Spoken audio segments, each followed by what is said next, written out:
Kedengaran nggak suara saya? Ya, dengaran. Nah, ini sekarang satu case ya. Kita berdiskusi banyak hal, lalu kesimpulannya apa? Kita dapat jawaban nggak dari semua pertanyaan itu, semua pendapat itu, kesimpulannya apa? Kita dapat common denominator-nya nggak? Ini jawabannya. Sehingga pertanyaannya Ibu Rini, pendapatnya Pak Nugroho, Pak Yusuf, Grace, semua bisa dijawab. Nah, itu kualitas berpikir gimana?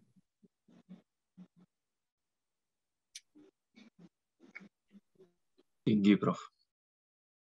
Harus pakai topi apa ya? Nah, saya challenge.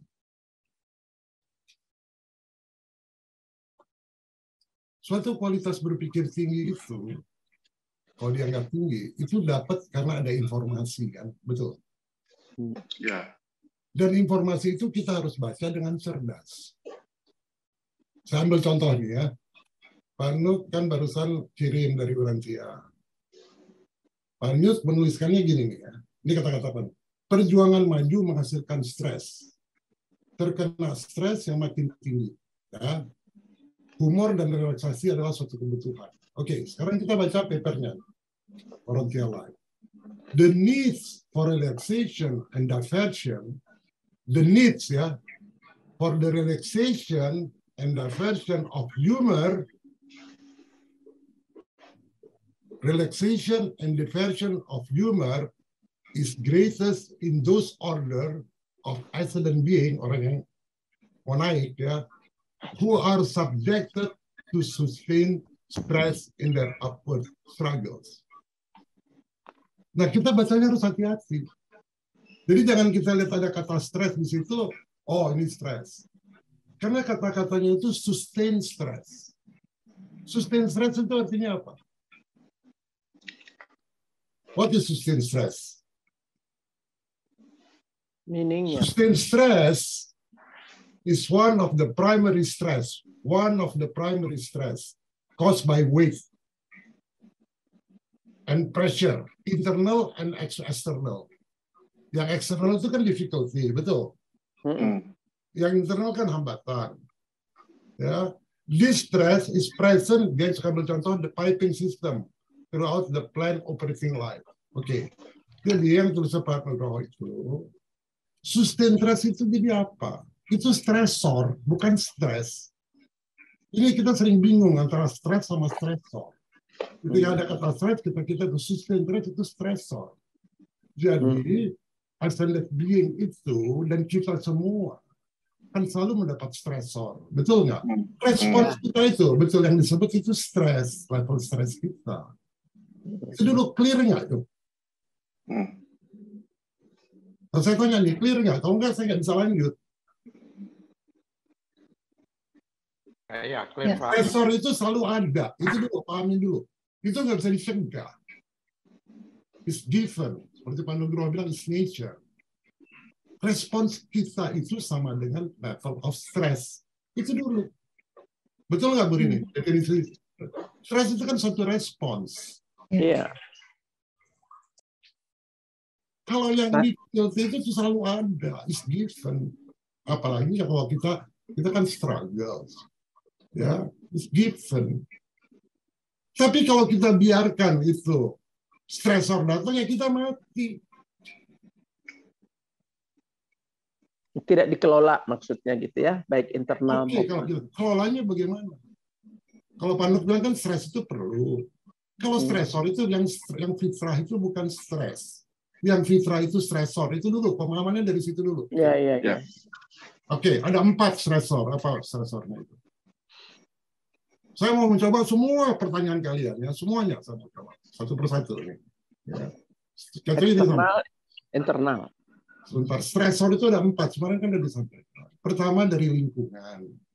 Ya, eksternal. Panas, dingin, kayak Pak Nugroho ini ada lingkungan baru, itu kan stresor, Pak. Betul? Ya. Soal Pak Nugroho mau dia stres atau enggak tergantung dia. Bagaimana dia mengelolanya dengan cara berpikirnya, betul? Dia nggak bisa hindari itu stresor itu, tapi belum tentu stresor itu bisa masuk ke dia menjadi eksternal, belum tentu itu. Oke, pertama lingkungan. Kedua apa? Cuma ada 4 stresor itu. Kedua sosial, lingkungan sosial kita, keluarga, tempat bekerja, sosial. Betul? Bedanya sama yang satu tadi apa? Sama aja kan, lingkungan. Beda. Kalau lingkungan di selingkungan, kayak benda mati, kayak panas, dingin, ruangan kerja baru. Orang-orang di kantornya Pak Nugroho itu sosial namanya. Tapi dia dengan pindah ke tempat baru, dia ke Bali, ya itu bukan sosial. Itu lingkungan, dia harus lingkungan baru ke Bali. Paham nggak bedanya? Ya. Sekalipun dia pindah ke lingkungan baru, tapi orang-orang di kantornya welcome, lingkungan itu jadi tidak terlalu masalah. Betul? Ya. Itu dulu ya. Jadi kalau kita bicara stres, bicara tipe stresor, cara berpikirnya stresornya apa? Mengenali stresornya dulu. Jangan bahas stresnya. Stres itu ya respons kita. Stresornya itu. Ya, jadi ingat ya. Jadi pertama itu ya, tempat benda mati lah, pindah ke luar negeri, ya, tempat kerja, itu pindah rumah, ya, pindah lingkungan, itu benda mati semua. Sosial di mana lingkungan itu ada, gitu. Udah paham itu? Keluarga kita itu bisa jadi stresor, Ya. itu sosial. Istri kita, suami kita bisa jadi stresor. Iya. Betul Ibu Rini? Yang ketiga, fisiologi. Fisiologi kan sudah dijelaskan sama Inggris. Yang Pak Nugroho bilang itu selalu ada. Karena itu menggerak adrenalin. Iya, tapi ada homeostasis. Kalau pH kita nggak stabil, gampang kena stres. Kalau orang tingkat kolesterolnya, kayak siapa orang yang tingkat kolesterolnya tinggi, itu ya dia marah terus, kortisolnya tinggi. Ya, betul. Nah, jadi ada proses homeostasis. Homeostasis itu berusaha menyeimbangkan badan. Makanya ada orang yang namanya lucky man. Kenapa lucky man? Karena dia tubuhnya itu frekuensi, karena dia sudah ideal, homeostasisnya bekerja baik, frekuensinya untuk adjust dengan the source lebih mudah. Makanya disebut lucky man. Ada orang bilang, saya kenapa sih sial terus? Kenapa? Pasti tubuhnya vibrate-nya nggak benar. Fisiologinya yang nggak benar. Stresor kan itu. Betul nggak? Banyak orang stres. Kita sakit aja stres. Betul nggak? Respons kita. Itu stresor. Yang keempat, level stres itu apa? Pikiran. Betul. Pikiran kita. Nah, dari 4 ini, yang ada di bawah genggaman kita untuk mengontrol yang mana? Yang pikiran kan? Jadi kalau cara berpikir kita pikiran kecil, yang 3 ini jadi besar sekali, menjadi stres buat kita. Make sense Ibu Rini? Ibu Rini kan psikologi, jadi saya bicara psikologi. Kalau pikiran kita pikiran sedang, stresnya jadi sedang. Kalau pikiran kita tinggi, grade, semua stresor yang ada itu menjadi kecil. Logikanya masuk nggak? Ya. Saya minta untuk jadi kesimpulan cara berpikir kita gitu ya. Saya mau bahas dulu yang dari Pak Nugroho. Ya, jadi baca ya, hati-hati. Pak Nugroho menyampaikan makin maju makin tinggi stres. Be careful bacanya. Dan cara mengatasi stres diperlukan. Oke, itu kata Pak Nugroho. Itu dia menerjemahkan dari Urantia. Mengatakan gini, the higher the mortal species, maksudnya the higher itu apa? The mortal species. Higher apanya? Level of consciousness ya. Itu bisa bermacam-macam. Ya, dia bilang the greater the stress and the greater the capacity for humor as well as the necessity for humor. The higher the mortal species. Kalau seorang mortal species dia higher dalam consciousness-nya, dalam jabatannya, dalam tanggung jawabnya. Stresornya itu tambah besar nggak? Seorang presiden itu ya, stresornya tambah besar nggak? Besar. Stresor bukan level stres dia yang besar. Salah kalau kita membaca level stres dia tambah besar, bukan itu baca. Ya. Stresornya tambah besar. Ya. Lalu dia kasih kuncinya untuk terapinya. Ya, karena stresornya tambah besar, maka dalam stresor yang besar itu ada capacity for humor. Ada capacity loh. Dia bilang bukan harus dengan humor. Ada capacity for humor. sumbernya juga makin besar. Makanya kalau kita yang bergaul sama diplomat, kalau kita bikin joke-nya itu disebut dry joke, orang nggak ngerti. Gua pasti nggak ngerti. Joke tingkat tinggi.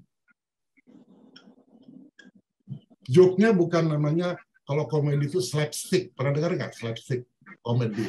Nah itu level joke consciousness rendah. Bicara sama Doma itu udah lain. Joke-joke-nya lain.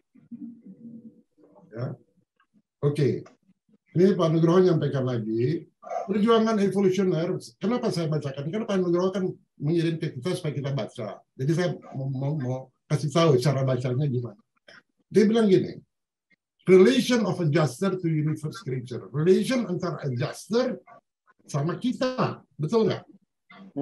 Ya, dia mengatakan gini, he must become adept in the art of continuous human temporal compromise while he wields spiritual allegiance but one master. And this is why so many falter and fail, grow weary and succumb to the stress of the evolutional struggle. Dia mengatakan gini, kita ya dengan hubungan dengan adjuster ya harus adapt untuk the art, sebutnya art loh, of a continuous human temporal compromise. Ini kan evolusi. Dalam evolusi itu, human itu harus adapt. Kalau kita nggak adapt, makanya kita akan mengalami stress of evolutional struggle. Berarti kan kembali lagi, ada stressor, kita harus adapt. Adapt itu apa? Strategi. Ini kenapa? Tahu penyebabnya, cara berpikir. Dengan demikian evolusi nggak stres lagi kalau kita tahu. Betul? Bacanya gitu ya. Sekarang kita lihat juga ya. Hal yang juga bisa menimbulkan stres. Lihat contoh Yesus at Yerusalem. Ketika dia meninggalkan Nazaret sampai mereka ke Gunung Olive, Jesus experienced one long stress and expectant anticipation. Jesus stres nggak di sini kalimat ini? Stres. Dia mengalami one long stress and expectant anticipation. Dia juga stres, dia anticipate. Tapi kan antisipasi itu apakah sebelum stres itu timbul atau gara-gara sudah ada stresor? Ya, dia kan tahu dia mau ke Mount Olive, dia tahu keadaannya susah. Dia mengalami long stress and anticipation. Dia menganticipate. Bukan dia kan nggak bilang Jesus seperti one long of stress feeling, dia nggak bilang gitu. Of expectant anticipation, ya anticipation yang diharapkan itu, ya karena dia tahu situasinya sulit, stresor. Kita bicara stresor ya, jadi semua dari luar ini. Ya. Nah, liburan itu menurunkan stres kerja. Nah, itu mereka pergi ke Samaria, dibilang, karena kita semua baru-baru saja mengalami fixation of spirit and stress of mind. Stres di dalam atau tekanan dari luar? Stresor atau stres bicaranya ini? Stres. Stressor, can we experience much fixation of spirit and stress of mind? Stressor yang kemarin kita. Hati-hati bacanya ya. Saya mensuggest, dia bilang gitu, that no mention be made to our trials and trouble. Jadi ketika kita holiday, kita jangan bicarakan masalah stresor itu. Itu bacanya gitu. Jadi kalau kita holiday sama istri, jangan bicara masalah-masalah yang ada, gitu. Ngerti nggak? Yang tadi Pak Kun bilang, apa honeymoon effect, itu ini. Karena stres itu selalu ada. Stresor. Jadi bacanya hati-hati ya. Jadi ada, kita bisa hidup di tengah stres, tapi tidak goyah. Itu sudah dijawab. Kita bisa hidup di tengah stres. Apa? Stresor kan maksudnya. Ya. Tapi kita nggak goyah. Kenapa? Ya kayak Jesus nih live in the midst of stress and storm. Dia hidup dalam stres dan badai hidupnya. Tapi dia nggak goyah. Berarti kan respon kita. Ya, sebentar ya. Religionis, orang-orang yang beragama, bisa menghadapi stres. Maksudnya bukan stres, bisa menghadapi stresor, bacanya gitu. Ya. Ya, karena kejadian-kejadian waktu dan mendapat ketenangan teks karakter. Ya. Dibilang gini, orang-orang yang beragama seems to live in effective emancipation. Dia kelihatannya efektif nih, ya menghadapi hal-hal yang gitu. Ya, in the painful stress of the fascism, dalam menghadapi stresor itu baca itu semua mengenai stresor, bukan mengenai stres. Ya, oke, itu dulu ya. Nah, sekarang saya mau menjawab satu-satu ya.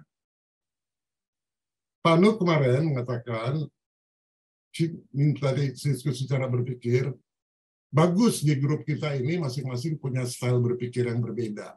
Kan ingat ya, Pak Nuk bilang gitu. Ya, gimana kalau kita combine ya, karena akan menjadi efektif grup ini.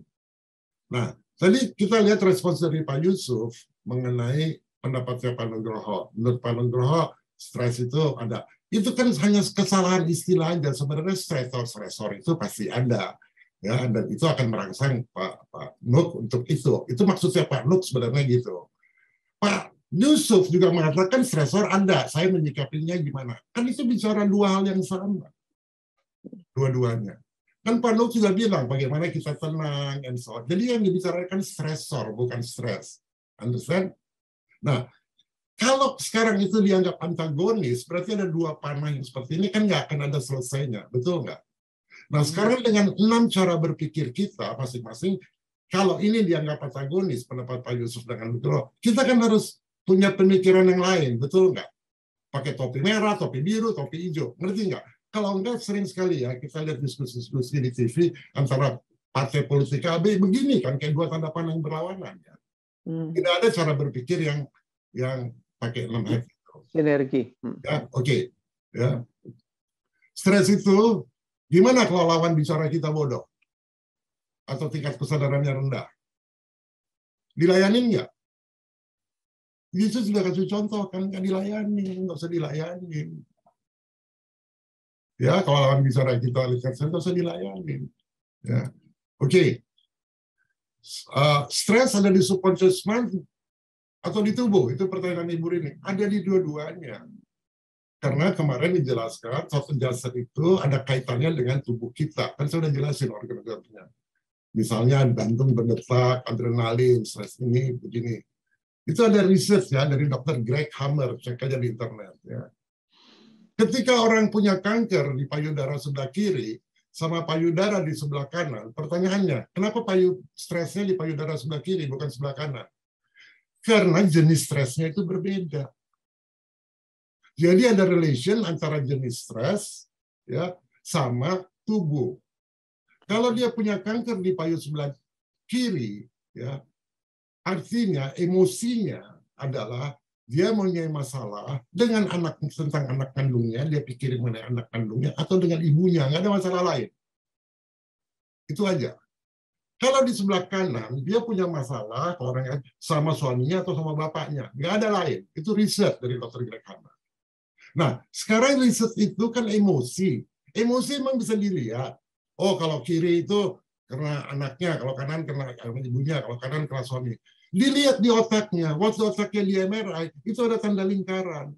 Di sebelah kanannya di area payudara sebelah kiri. Ada lingkarannya, ringnya ada. Ya. Jadi, kalau kita mau menganalisa orang emosi, tinggal aja ambil MRI-nya, kita lihat otaknya, kita lihat lingkarannya ada di mana. Kita bisa identify detail. Orang melihat MRI, melihat tubuhnya ada ini, ada enggak. MRI lihat otaknya, kita lihat itu tekniknya Greg Hammer, the German New Medicine. Ya. Jadi kita bisa tahu level itu ada kaitannya dari tubuh. Jadi dia ada di subconscious mind kita dengan ya, di tubuh. Jadi itu menjawab ya Bu Rini ya. Nah kembali lagi ya. Grace bilang tingkat stres tinggi sekali, tapi lama-lama biasa. Betul? Ya. Nah nanti kita akan kembangkan bagaimana teknik Grace itu. Itu kan bisa jadi satu teknik. Humor, ya. Oke, humor ya, humor. Di Urantia dibilang gini, humor itu cuma ada 3 jenis humor. Humor mengenai kenangan masa lalu, humor tentang masa kini, dan humor tentang yang profetik yang akan masa depan. Nah, yang kalau kita mau bicara humor yang masa lalu, kenangan, kita harus mengingat episode-episode di masa lalu. Ya, masa lalu stres, berantem sama suami, bertempur, takut. Nah, itu terapinya dengan cara humor. Caranya gimana? Nah, itu tadi nanti kita combine tekniknya Grace tadi, ya, kalau stresnya banyak sekali. Nah, ada teknik namanya emotional freedom technique. Maksud saya, itu kalau kamu stres, saya tanya level stres kamu tentang apa? Tentang ini. Oke, dari 1 sampai 10 berapa? 6. Tekniknya gimana? Naikin ke 7, naikin ke 8, naikin ke 9, naikin ke 10. Udah sampai 10, kembali lagi ke awalnya yang 6. Dia udah nggak stres lagi, ngerti? Itu namanya emotional. Nanti kita, dan gampang itu 5 menit kita belajar. Ya. Jadi teknik perlu. Ya. Nah, sekarang pertanyaannya, kalau sekarang kita sudah punya teknik-teknik membuka FIGs selesai, itu benar nggak? Ini stres banget, nggak bisa nih. Kalian ini FIGs masih ada kayak agak. Sekarang selesai dalam 10 menit. Itu bagus atau enggak? Bagus lah. Nggak bagus. Itu yang dikhawatirkan oleh Ibu Rini. Ya, dia hanya terima hasilnya aja. Dia tidak ada pemahaman kenapa ini terjadi. Jadi sebelum kita terapi, dia harus paham dulu kenapa dia berpikir begitu. Dia have to have the knowledge. Ngerti nggak? Jadi menyelesaikan masalah Evangelis mudah, tapi you have to know the cause, why. You have to know that cara berpikir dia berpikir kecil. Jadi dengan demikian orang itu selanjutnya dia nggak akan stres lagi karena dia akan berpikir besar. Kalau nggak apa, dia datang lagi ke kita, datang lagi ke kita, datang lagi ke kita. Akhirnya dengan fans ke kita, dia jadi memutuskan kita capek menghadapi orang itu. Jadi we have to give the knowledge. Sekarang bagaimana give the knowledge-nya dalam short time, apalagi kalau seorang psikolog. Betul? Ya. Dicatat ya kalau ada kalian nggak setuju dicatat. Oke. Ya. Lalu tadi Ibu Rini mengatakan, mereka itu stres itu, sebenarnya itu karena persepsinya. Apa kita hidup di alam persepsi? Betul, Bu? Memang hidup itu persepsi, Bu. Tidak berangkat dari fixed point. Oleh karena itu, Urantia itu mengajarkan kita, you harus berangkat dari fixed point. Dia bilang apa? Dari kuliah Urmia, belajar dari spiritual dulu, bahwa Tuhan itu ada. Penciptaan aja bukan dari bawah ke atas. Ya. Jadi Tuhan yang keluar. Jadi tahu dulu bahwa ada Tuhan, ada penyebab. Ya, itu dulu. Jadi bukan persepsi, berangkat dari fixed point. Kalau kita berangkat dari persepsi, dan hidup kita kan selalu dengan persepsi, kita bisa menjalani hidup kita, mind pattern-nya itu dengan logika. Logikanya benar, tapi logika berdasarkan fixed point. Artinya poinnya itu persepsi. Logikanya nggak salah. Betul. Logikanya nggak salah. Ada mind pattern. Mind pattern-nya logikanya benar. Tetapi berdasarkan suatu titik yang persepsi. Karena kalau kita punya titik yang fixed point, logika yang kita pakai yang sama aja kita pakai. Hasilnya beda. Ngerti nggak? Ya, jadi kita ini berpikir fixed point. Nah, di Urantia mengajarkan harus dari fixed point. Pencipta itu ada, harus menjadi penyebab, bukan dari akibat. Jadi ketika Imbang menyarankan untuk menyelesaikan masalah ekonomi orang banyak, itu tuh dari akibat. Penyebabnya apa? Penyebabnya itu ya di mind-nya, di spirit-nya dulu. Gitu. Ya. Makanya kita bicara soal spirit-nya dulu. Oke, ya, ini karena kalian kan banyak, tadi diskusi 1 jam. Ya. Tadi bilang sulit menghindari masalah batin. Kenapa? Ini dari Pak siapa? Dari Pak Gun. Ya sulit mengenai masalah batin. Batin apa? Pikiran kan. Kenapa? Karena tidak terlatih untuk berpikir great. Kalau kita sudah terlatih berpikir great, gampang. Betul? Oke. Nah, permasalahan di alam bawah sadar, stres itu yang tidak disadari. Karena semua keputusan bukan dibuat oleh alam bawah sadar. Semua keputusan dipakai oleh alam sadar. Dia cuma 10%, tapi dia yang menentukan. Ya, jadi alam sadar. Yang berpikir kecil, menengah, atau atas itu bahkan alam sadar. Betul nggak? Jadi kalau alam bawah, alam sadarnya, pikiran kecil membuat, kalau kita pakai teknik topi putih lah. Ya. Kan topi putih apa? Ingat nggak? Berdasarkan data, informasi, ya. Grafik. Ya, itu dulu. Baru nanti pakai topik kuning, Pak Nugroho yang analisa, logik, dan sebagainya. Tapi kalau datanya, informasinya garbage in, analisanya juga garbage out. Betul. Jadi kalau pikiran sadar sudah biasa pakai pikiran kecil, outputnya ya di subconscious mind kita ya garbage out gitu loh. Jadi pikiran ini penting, ya, Manito. Hipnosis. Nah, ini ada orang selalu salah pengertian mengenai hipnosis. Saya punya teman ya, orang bule. Saya nggak usah sebut namanya, orang bule. Seorang psikolog yang terkenal. Ketika saya bicara hipnosis, dia marah sekali sama saya. Dia bilang apa? Di psikologi itu bukan pantang, tabu bicara hipnosis. Betul, Bu Rini? Zaman itu mungkin ya. Kalau ya, zaman sekarang banyak. Tahun 2000. Ya. Sekarang di UI udah banyak. Ya. Nah, saya jelaskan hipnosis itu apa. Definisi hipnosis. Secara sederhana, hipnosis adalah suatu keadaan di mana seseorang itu fokus atau berkonsentrasi penuh. Fokus, itu hipnosis. Ya, di mana seorang fokus atau berkonsentrasi penuh. Sehingga meningkatkan kemampuan menerima sugesti. Persoalannya, sugesti yang dia terima dari mana? Dari orang lain, kan? Berarti si orang lain ini, hipnosisnya playing God. Betul nggak? Playing God, saya anti begituan. Tapi saya menggunakan teknik hipnosis. Tapi apa? Autosugestif. Ya, kita menghipnosis diri kita sendiri. Nggak ada yang playing God. Nah, kita bisa menghipnosis diri sendiri, tapi jangan hayalan. Misalnya, kemarin saya diskusi mengenai universal mind. Pikiran itu sudah ada semua di situ.